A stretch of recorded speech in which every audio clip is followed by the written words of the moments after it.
Good morning.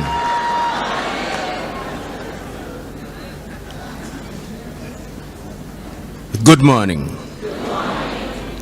Let me say how happy I am to be with you this morning.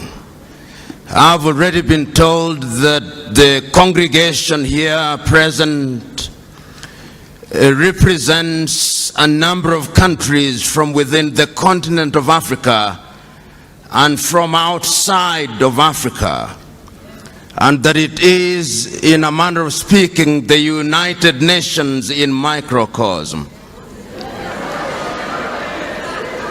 I have been asked to speak on a subject that allows me to mention a number of things, but because this is a Christian setting, I've chosen to predicate my speech upon 3 Bible verses.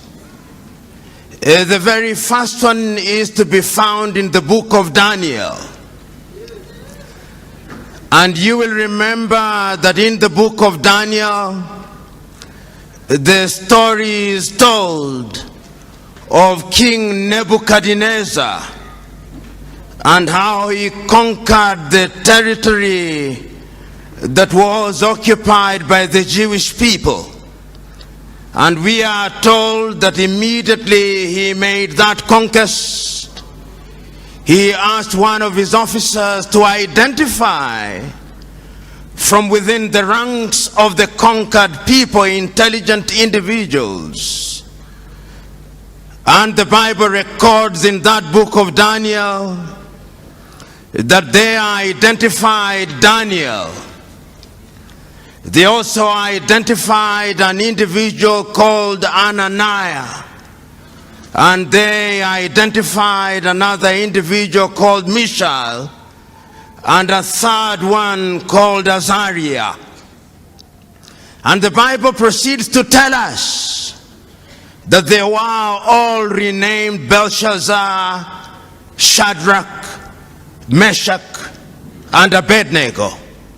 And there is a sense in which it is those given names that they are known by throughout the ages. And we are told that they were schooled in the arts and that they were some of the most intelligent individuals. If one were to be dramatic about it, one may say that they gained admission into the University of Nebuchadnezzar. And if one says so, that there were certain protocols to be followed once you joined the University of Nebuchadnezzar.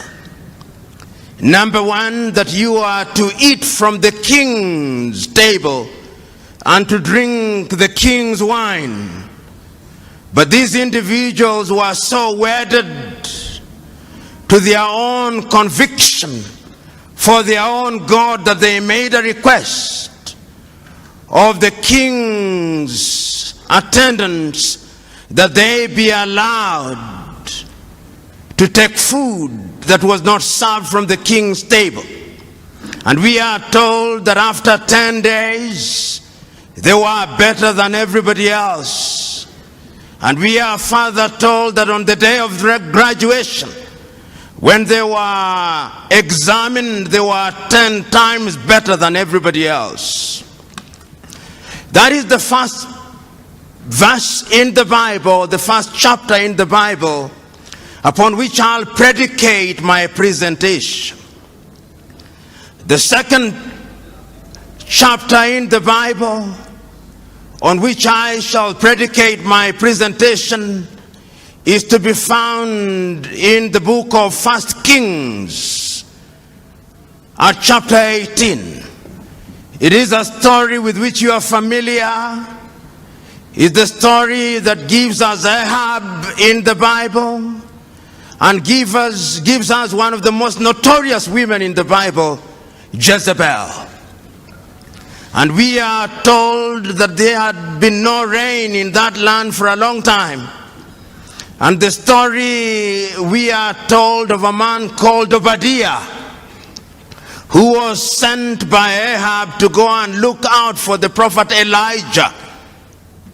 And we were told how this Obadiah was scared. And we are also told how God instructed this Elijah to go to the palace of Ahab.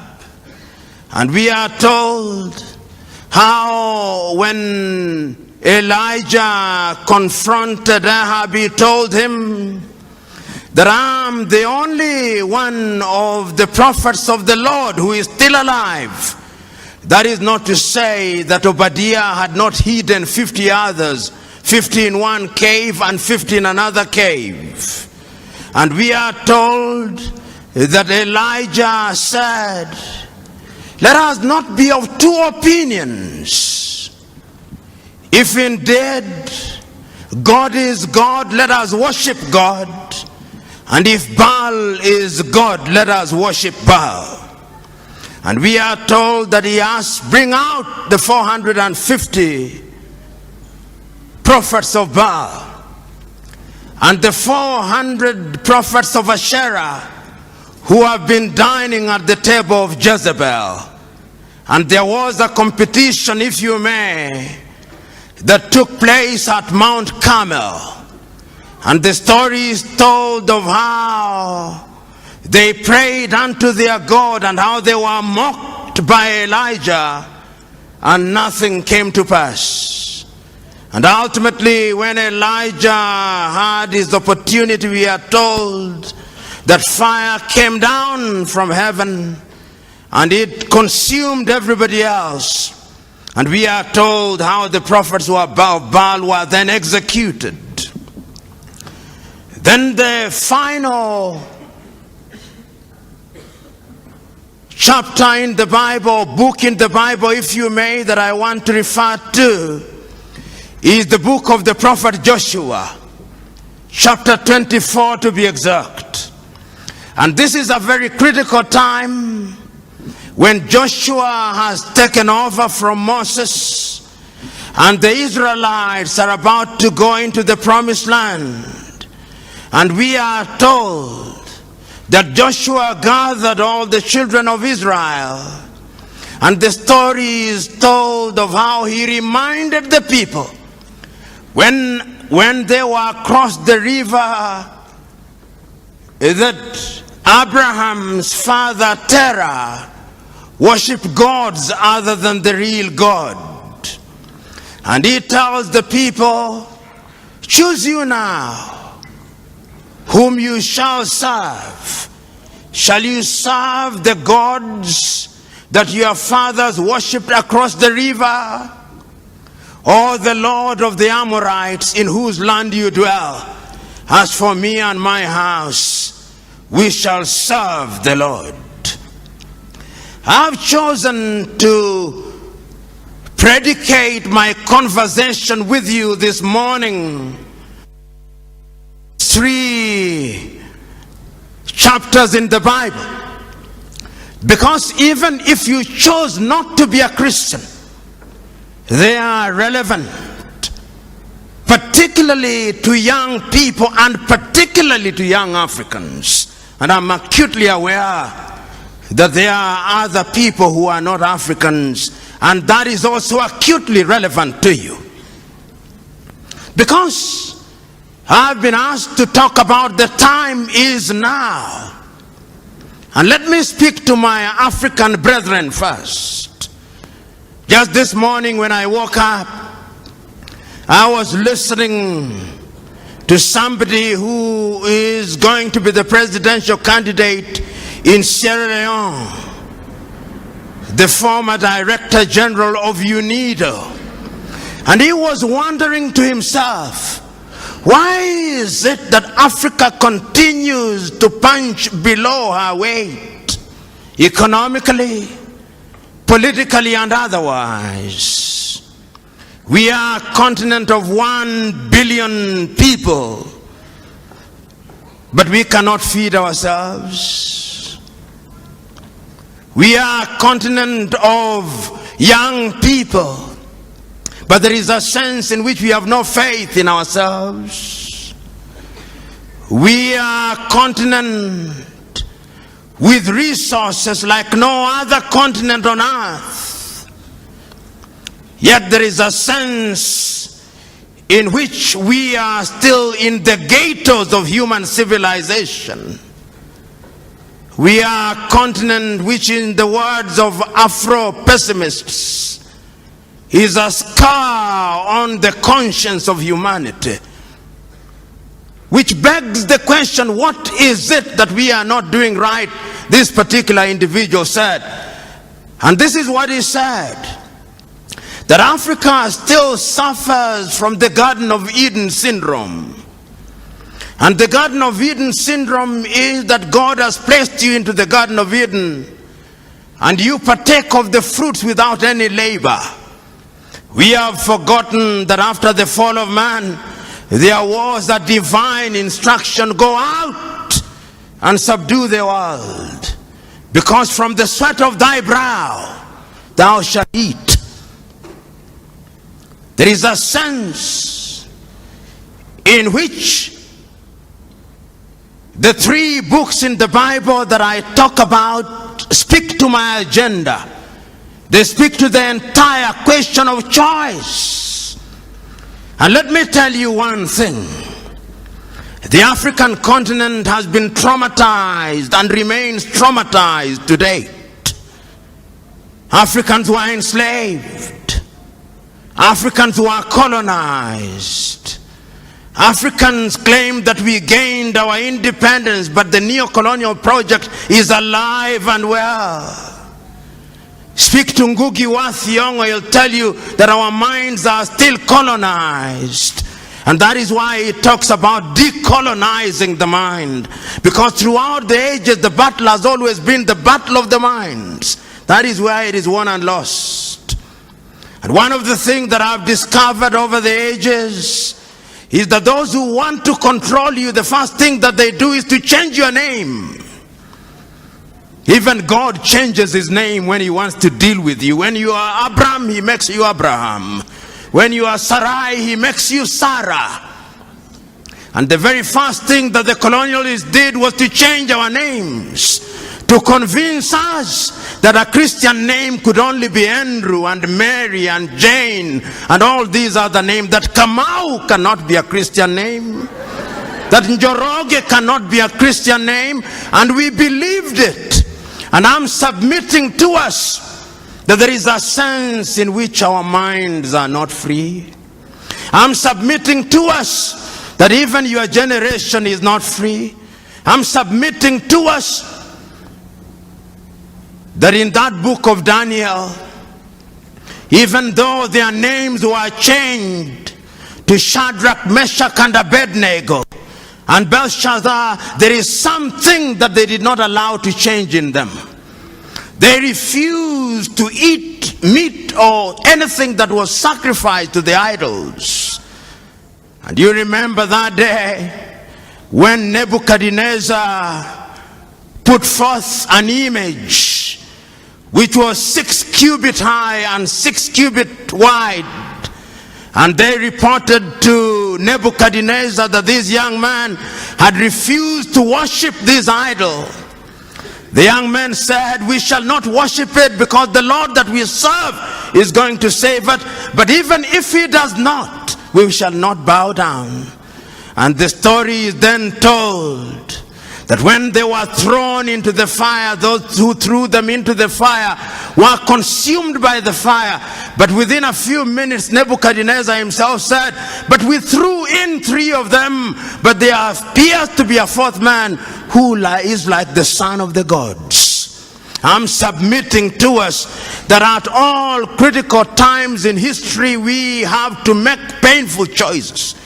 I'm speaking to you Africans who are Christian, who are present here. What choices have you made? Have you made choices to run away to the United States to get the green card? Is that your choice? Have you made a choice to run away to Europe to flip hamburger? Have you made a choice to run away, to go to Europe and to be humiliated at the embassies of the United States of America, Australia, and the United Kingdom? I'm submitting to us that we must change, because the divine instruction is that each one of us must make do with what we have. It cannot be right that a continent that is so blessed has our young men and women with only one ambition: to go to the United States. I know families where when wives are pregnant, they want to go to the United States that they may give birth there, that their child may be a citizen of the United States of America. The United States of America was not built by an army of angels. No, it was built by human beings. And I'm submitting to us that going forward, like Shadrach, Meshach, and Abednego, we must make a choice. And I'm submitting to us that if your Christianity is the kind of Christianity that only appeals to your emotions and make you feel good without making you good, that is not Christianity. Because there is a variety of Christianity today that makes you feel good, but it doesn't make you good. And I'm submitting to us that we must change now, because if we don't change now, you are going to be subdued by other civilization. And as I said at one forum, and I repeat it now, there are two ways of being at the dinner table of civilization. You can be at the dinner table as a diner or as a waiter. Choose you now. Whether you want to be a diner or a waiter, choose you now. But even as I proceed, I have not forgotten that there is another book, that there is the battle between Elijah and the gods of Baal. Today, we have erected unto ourselves gods of Baal. I go to many churches, and there is the prosperity gospel. The gospel that tells us that the church is a casino, where depending on how much you pay as a tithe or givings, then you'll get blessing. That is not the God that I worship. And if there was such a God, I would refuse to worship such a God. The God that I worship and the Christ that I follow, I remember on that day when an old woman had given the smallest contribution, he said, that woman has given the most, because there was sacrificial giving. We must now interrogate our Christianity, because Paul says, I would want you to be like the Christians of Berea. Because the Christians of Berea, once you'd preach to them, they would go to the gospel and ask, are you preaching the right thing, or you are preaching make good gospel? I'm submitting to us that at critical moments in history there has always been a choice, and this is what Elijah is confronting the people with. He says, for how long shall you waver between two opinions? If God is God, worship God, and if Baal is God, worship Baal. I'm submitting to you that the time for choice is now. If material things are the things you want to worship, if you think that having Lamborghini, if you think like having Ferrari and all these other goodies is the right thing, then you can go on. But the last time I checked, greed is insatiable. It's like drinking salty water. The more you drink, the more you want. So choose you now. You Christians and Africans shall come to the white men who are present in this room shortly. I'm submitting to us, and there is a preacher that I love for only one thing. Sometimes I think he go overboard on his love for Israel, John Hagee. And he says one thing that I love: the uncompromising message of Jesus Christ. It is the same yesterday, today, and tomorrow. So that there is no question of humoring you in the church. It is telling you as it is. And I'm saying that even as we are waiting for heaven, and heaven will come in the fullness of time, in the intervening period we must eat. In the intervening period, we must go to school. In the intervening period, we must make Africa great. And we can make Africa great. What pains me most is when I see young men dying in the Mediterranean Sea. You know, a long time ago, they took Africans to Europe and Caribbean a long time ago. And they were wailing and kicking. And I've seen the dramatization of Alex Haley's Roots. And I've seen how in Roots a young man is taken from the Gambia, Kunta Kinte. And I've seen how Kunta Kinte refuses to change his name. And they call him Toby, but he says, I'm Kunta Kinte. Ultimately, for strategic reasons, he accepts the name Toby. But he retains Kunta Kinte throughout the ages. And 200 years later, Alex Haley is able to trace his roots. But today, young Africans are going to Europe willingly to be enslaved. It's slavery by another name. Because you are paying wages, you are paid wages that can barely keep you alive. I'm submitting to you who are here. Africa is the land of action. I'm submitting to you here that the Europeans will never respect you if you don't respect yourselves. Because respect is earned, not given. I'm submitting to you that you will never sit on the table of civilization as equal partners unless you are demonstrated that you are worthy of being a diner rather than a waiter. Choose you now what you shall do. The book of the prophet Joshua is also another book. It speaks to the Israelites. The Israelites were in captivity for 400 years. They brought Moses unto them. Moses delivered them. But at critical moments, they wanted to go back to the flesh pots of Egypt.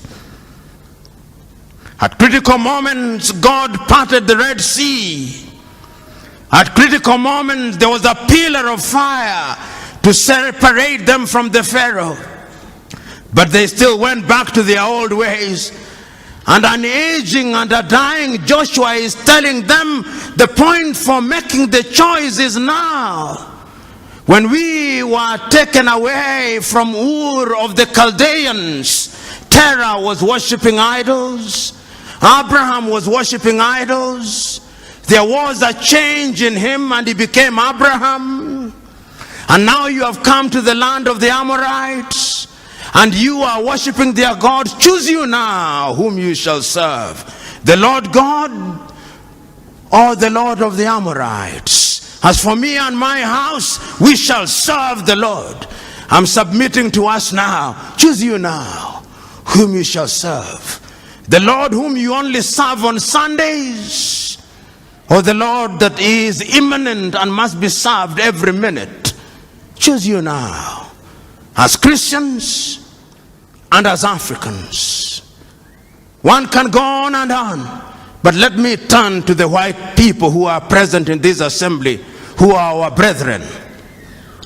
You came here by divine instruction to evangelize Africa, but in your land, God no longer has the opportunity to operate. That is why I'm happy to see you here.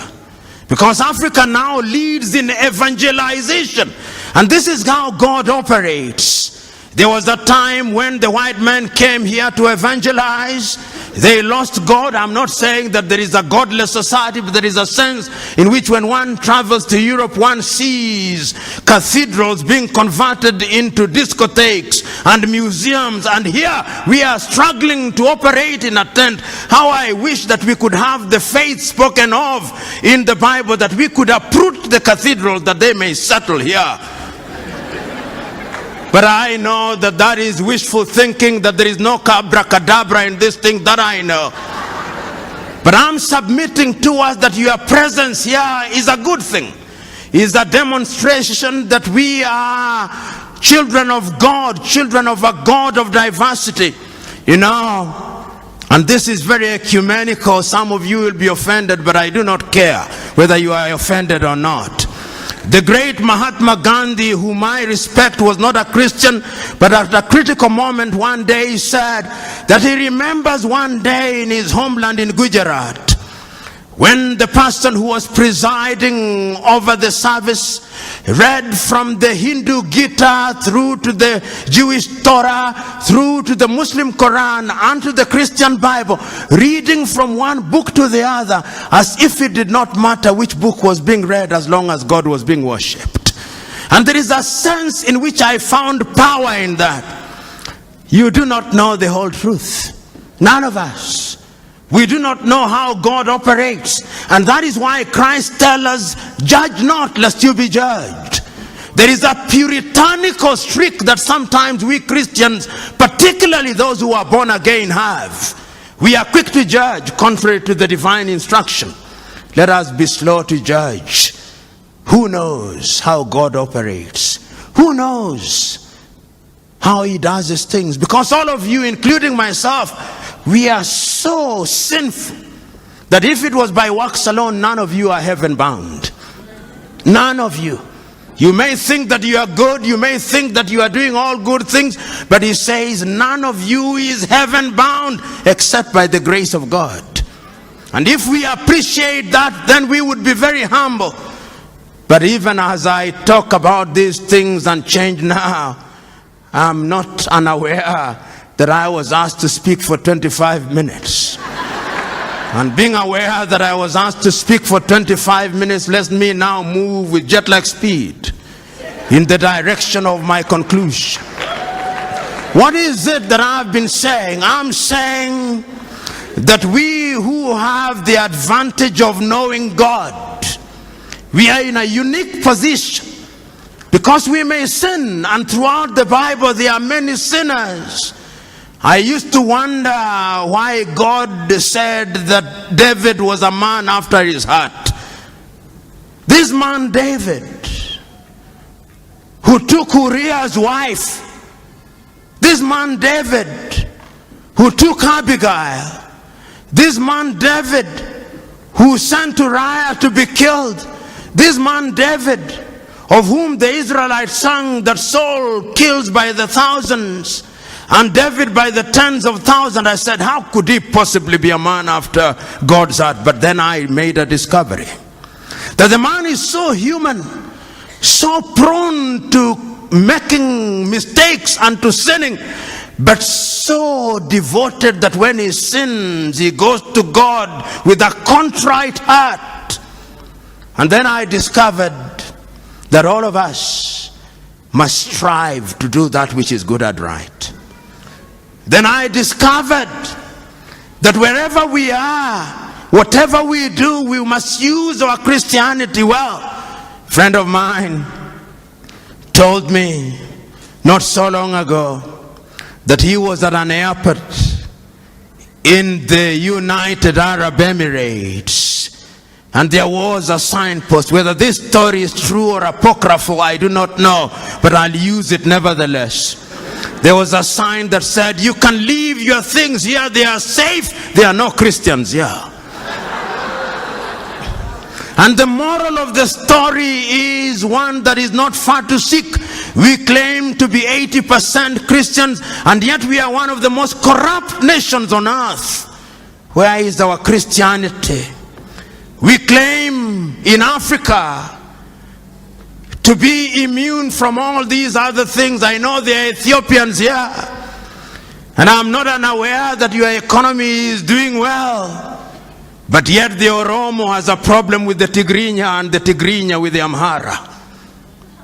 So that when the chips are down, the blood of ethnicity is thicker than the blood of Christ. I know that there are Ugandans here, and I know that there are moments when being a Muganda is more important than being an Acholi or a Teso. The blood of ethnicity is thicker than the blood of Christ. And the people whom I love, the Rwandese, are here. How can we forget 20 years ago a people who speak one tongue, a people who live together. Husband slaughters wives on the ground only that they labored them Tutsi. In the churches of God, priests killed. The blood of ethnicity is thicker than the blood of Christ. And one can go on and on. The only country in Africa that appeared to have been vaccinated against ethnicity is Tanzania, the home of that great man Julius Kambarage Nyerere. They appear to have been vaccinated. But come to my Kenya. Oh, my Kenya. Oh, Kenya. Even now as we approach the elections and you are going to make the decision, I can assure you that there will be no change. Because the formations we have are merely tribal alliances, and if one were to be blunt about it, on one side, the Kalenjin elite and the Kikuyu elite have ganged up and they have hypnotized their tribesmen and persuaded them that it's only by electing them that their circumstances will change. It will not. On the other side, there is another arrangement called NASA. This is also an assembly largely of the Luo of Kenya, the Kamba, the Luhya, and a few other tribes, and their leaders, the elite, have hypnotized their tribesmen. They cannot think nor reason. So that what we are going to have in Kenya on the 8th day of August is not an election on any issue. They'll not talk about agriculture, about education, about unemployment, the critical things. It is going to be an ethnic census to determine which formation brings together the largest number of tribes. So those of you who think there will be dramatic change, you will be disappointed. As I said elsewhere in Kiswahili, nyani ni wale, misitu ndio imebadilika. I'm saying that the monkeys are the same, the forests have changed. And if you ever doubted me, there was once a forest called COD, there was once a forest called ODM, it has now changed into NASA. There was once a forest called URP, there was once a forest called TNA, it is now Jubilee. Nyani ni wale, na hulka zao ni zile. So you who are here, you who are Kenyans, when you go to vote on the 8th, what will you be voting for? Agriculture, employment, or modo wa nyoba? You who are from the Luo extraction, when you'll be voting, you will be voting Oduadu or health and education. Who will betide you? Because the question has always been, choose you now whom you shall serve, the Lord of the Amorites or the Lord God. As for me and my house, we shall serve the Lord. You know, one of the things that I find painful is for anybody to tell me to vote an individual because he's from my ethnic group. It is the greatest insult. Why did I go to school?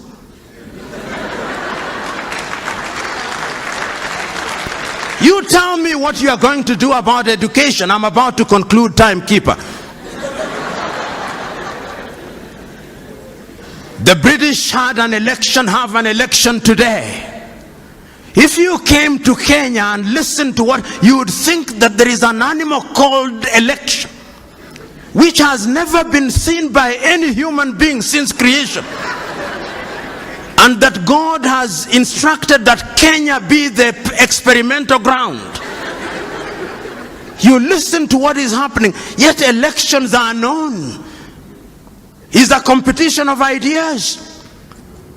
Within a few hours, tomorrow, the day after, we'll know who is the Prime Minister of the United Kingdom, and they'll be counting 50 million votes. In Kenya, we'll be counting no more than 10 million votes, and Africans can't count.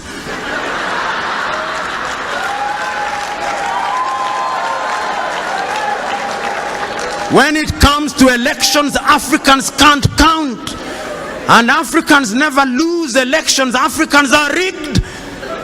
How can you run a continent like that? Yet we claim to be Christians. If you go to the Germans, they'll have an election. And within a few hours, they'll have results, because there is a competition of ideas. You know, when you look at Europe, the reason why Europe is ahead of us. How many of you, and this is what I must conclude with. In the book of Matthew, the story is told of a businessman, I'll paraphrase it, who goes out on a long journey and entrusts his workers, one with 1 talent, the other one with 2 talents, and the other one with 5 talents. And the Bible record says he goes away for a long time. When he comes back, he goes to the one who was given 2, and he says, Lord, you gave me 2, I've worked on it, and is now 4. And the master says, good work. And he goes to the one with 5 and says, Lord, you gave me 5, and I've worked on it, is now 10. Says, good work. And to the one with 1 talent, he says, I know you. You are a hard-hearted person who likes to reap where you have not sown. And therefore I kept it, here it is. And the master says, why shouldn't you then have given it to those who are in the business of giving interest? And the Bible records, and to those who do not have, even the little that they shall have shall be taken away, and it shall be given to those who have. We have, but we don't utilize. That is why God has now brought the Chinese to take it away from us. That is why God has brought all these people to take it away, because we do not know what it is. I can go on and on, but what is the wisdom of going on and on? When it is so clear that we must make a choice. So I'm submitting to us in conclusion that this is the choice. The choice that we are confronted with is the choice that Shadrach, Meshach, and Abednego were confronted with. To choose to worship the god idols erected by Nebuchadnezzar, or to remain faithful to their agenda. The choice that you are confronted with is the choice that Elijah presented to the prophets of Baal. Choose you now. Do not waver between 2 opinions. If the Lord is God, serve the Lord. If Baal is God, serve Baal. And the latter day Baals come in the form of cars, houses, and other earthly things. The other choice is the same one that Joshua gave to the Israelites. Choose you now whom you shall serve, the Lord whom your fathers worshipped across the river, or the Lord or the God of the Amorites in whose land you serve. As for me and my house, we shall serve the Lord. I'm submitting to us that you young Africans must change Africa. You young Africans must do something for Africa. And you are not going to do it by tweeting, no. You are not going to do it through Instagram, no. You are not going to do it through Facebook, no. You are not going to do it through social media, no. The last time I checked is that you must roll up your sleeves. You must roll up your sleeves and go into the arena of action. Suffer, sweat, plant the tree in the knowledge that those who plant the tree may never enjoy its shadow, but the joy is that the planter of the tree has planted the tree. Another generation will water the tree, another generation will prune the tree, another generation will enjoy her shade. God bless you.